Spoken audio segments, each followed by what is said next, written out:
Business hotline. Every day in business is a big day. Let Comcast Business get you ready for what's next. He's brought to us by Landis Block. Create your very own jaw-dropping backyard paradise online at landisbc.com. Mr. Schefter, it's hard to move on when I see a story like that this morning. Yeah. I figured that we'd be going backwards. I prefer to go forwards, but I got it. It's an important deal. We've talked about it for a long time. Been a lot of speculation about it. And obviously, look, there's some issues there. There's no doubt about it. You could read into the piece, and it certainly seems like there was some tension between Jalen Hurts and Nick Sirianni. And you'd like to think that, obviously, the moves they made this offseason with hiring Kellen Moore to take over the play calling, to be put into that spot now will help them. And I think everybody's got to do their part here, right? Jalen Hurts has got to be mature about this, and the Eagles have to do the right things. But it does seem like everybody's doing what they can to try to move forward to make sure that there's not a repeat this year of what we saw last year. And I want to make it clear, we're actually using this, Shefty, believe it or not. John and I are using this story as a positive because we do think a lot of the stuff has been put in the past. And as you just mentioned, they made the moves to try to move forward. So we are using this as a positive, but there's obviously a lot to unpack here. So I do want to ask you this. You're based off of all the years you've covered the NFL, I'm sure you've seen stories like this before. When you hear this story, does it make you more surprised that Nick Sirianni kept his job as the head coach of the Philadelphia Eagles? I don't know that. Again, I think these organizations, they discuss the changes that they're going to make or not make, whether or not they want to hold on to certain people. And I think it becomes an important year for Nick Sirianni, clearly, with the idea that some of the control and leadership over the team has been an issue. It doesn't look like he's going to be calling the plays. And I say, Kellen Moore's the play caller, but who knows how much Nick will or will not be involved as the season goes on. So I know he's the head coach of the team, but in a way, they hired him to run that offense. He's not running the offense, and they need him to be a strong leader. So there are some things that become very important for Nick Sirianni this year as the Eagles head into a critical season. Following up on what Andrew just asked you, when you've seen stories like this happen and come out, how many times have you seen the resolution of the story be a positive one? It happens. This is just a vast generalization. This isn't even me covering the NFL. I'm just thinking back to any time in any sport, whether it's basketball or football or baseball or whatever, that you hear that there are issues between two individuals.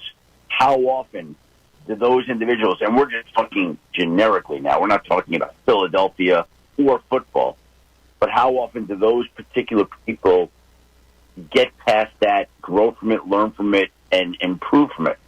I'd say in my own feeling is, and I'd be curious to hear how you guys agree or disagree, they're more likely than not to get past it. But there are plenty of examples of people who do. Yeah, I would think that the second something goes wrong, we're all going to have the same thought of, is this going to lead to some sort of issues inside the locker room between Jalen Hurts and Nick Sirianni? I think we're all going to have that kind of reaction, which tells me, Shefty, the most important thing for the Eagles this year is to start off hot. And they better go out in Brazil. Even if they don't win, they better have a good showing against the Packers and then take care of business against the NFC South because, as you know, things can spiral quickly one way or the other in the NFL. Yeah, well, I always feel like that first game sets the tone for the season. I know it's one game, and it is just one game. I've said it before, I'll say it again. It's one game, but I always like playing with a lead in terms of one loss record. I think it's just taxing to play from behind. And it just feels like that first game always sets a tone to a certain extent. And I had Brian Gutekunst, the Packers general manager, on my podcast this week and asked him about that first game in the Heat. You could just tell that, they don't love the idea of going to Brazil, but they like it better than the alternative, which is having to play the game in Philadelphia. Yeah, I've been complaining about that one. By the way, that is a very good interview. Everybody should check that out on Adam's podcast. It is when you look, though, it has been such a favorable camp, Adam. The positivity coming out of Eagles camp has been sort of anti what we're used to here in Philadelphia. To me, when we're seeing the offense flow this easily and we're hearing Vic Fangio talk about the teaching process and being very candid about players. It's a different day here. I mean, this is a absolutely different day. And how long do you usually see that it takes for these things to ramp up?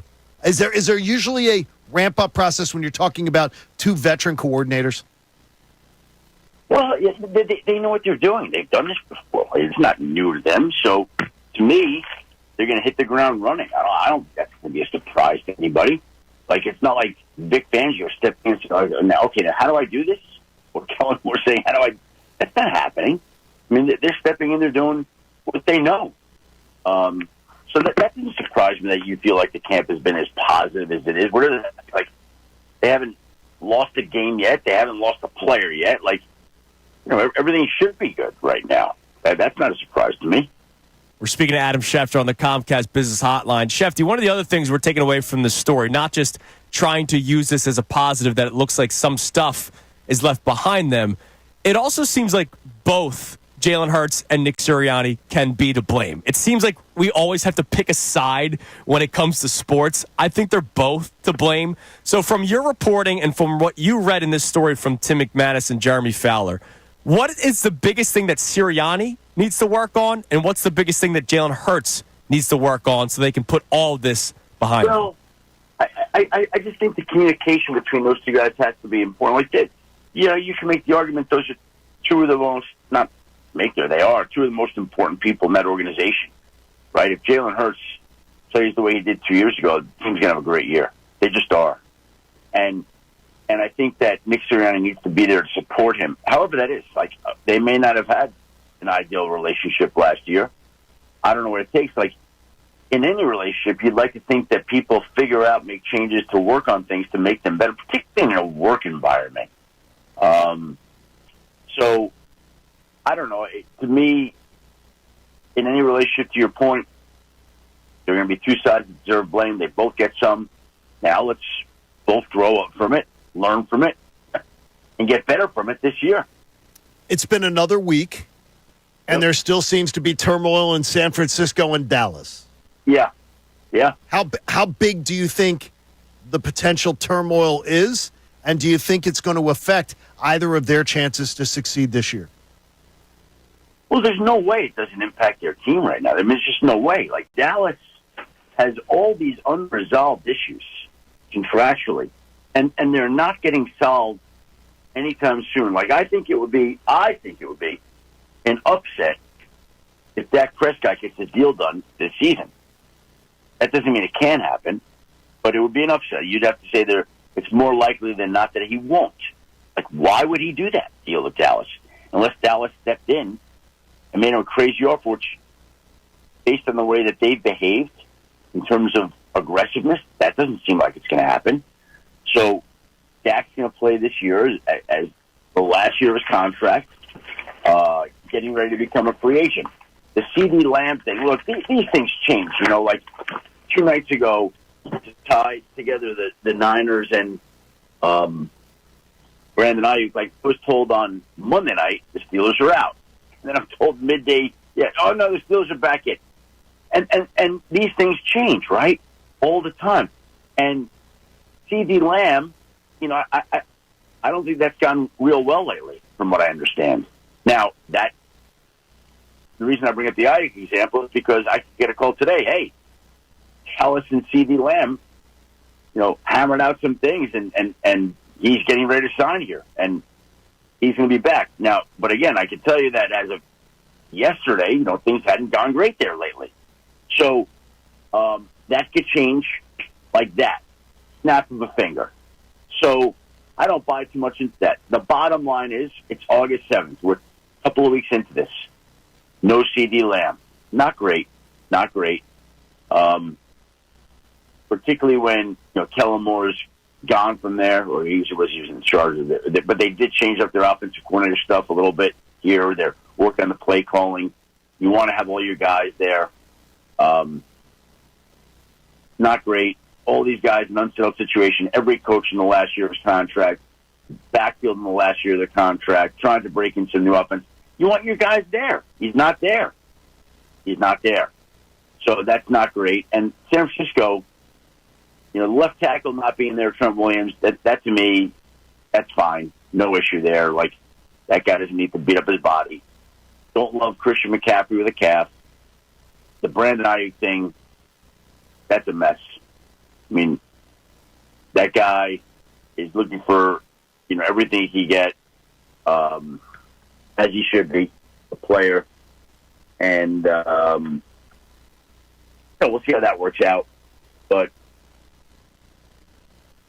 you have to think that they're going to look to move on from him. And even if he's there, he's not happy because the two sides have struggled to get a long-term deal done. So there's an Ayuk issue. There's a McCaffrey injury issue. There's a Trent Williams issue. You don't want issues.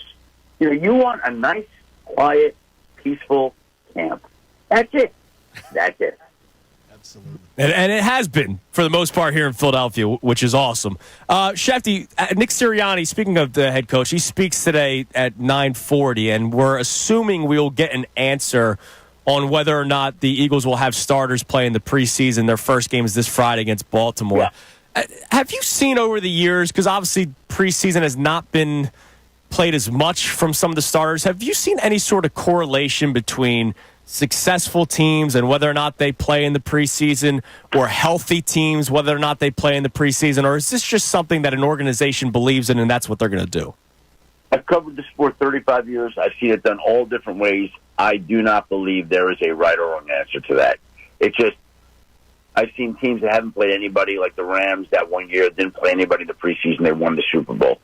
I've seen teams go out there, not play anybody, and then week one they lose players to injury. And you're like, oh, they should have gotten guys some work. And then I see guys play teams, or I see teams play players in the preseason, and a guy gets hurt, and you're like, why are they out there? Like,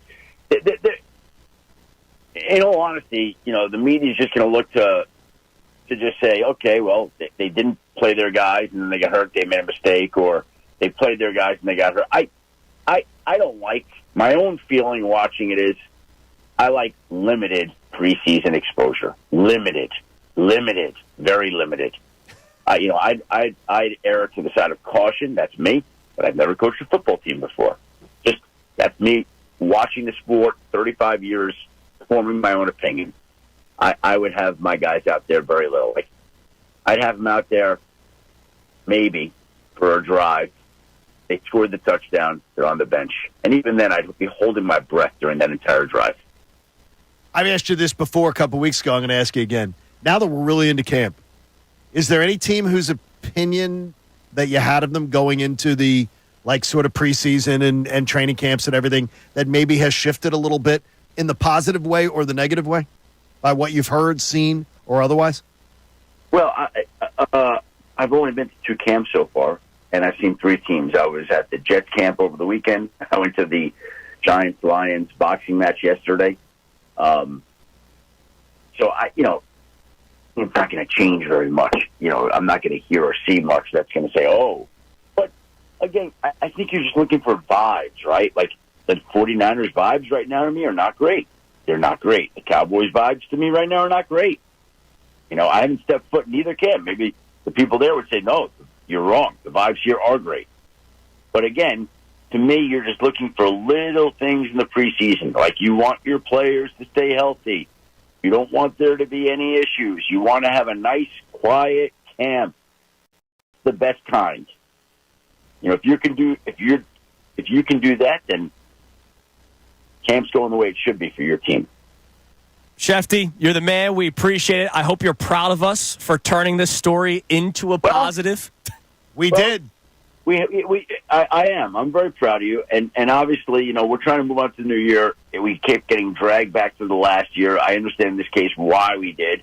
And hopefully now we can begin looking ahead to 2024 Friday night, Green Bay Packers and Philadelphia Eagles. And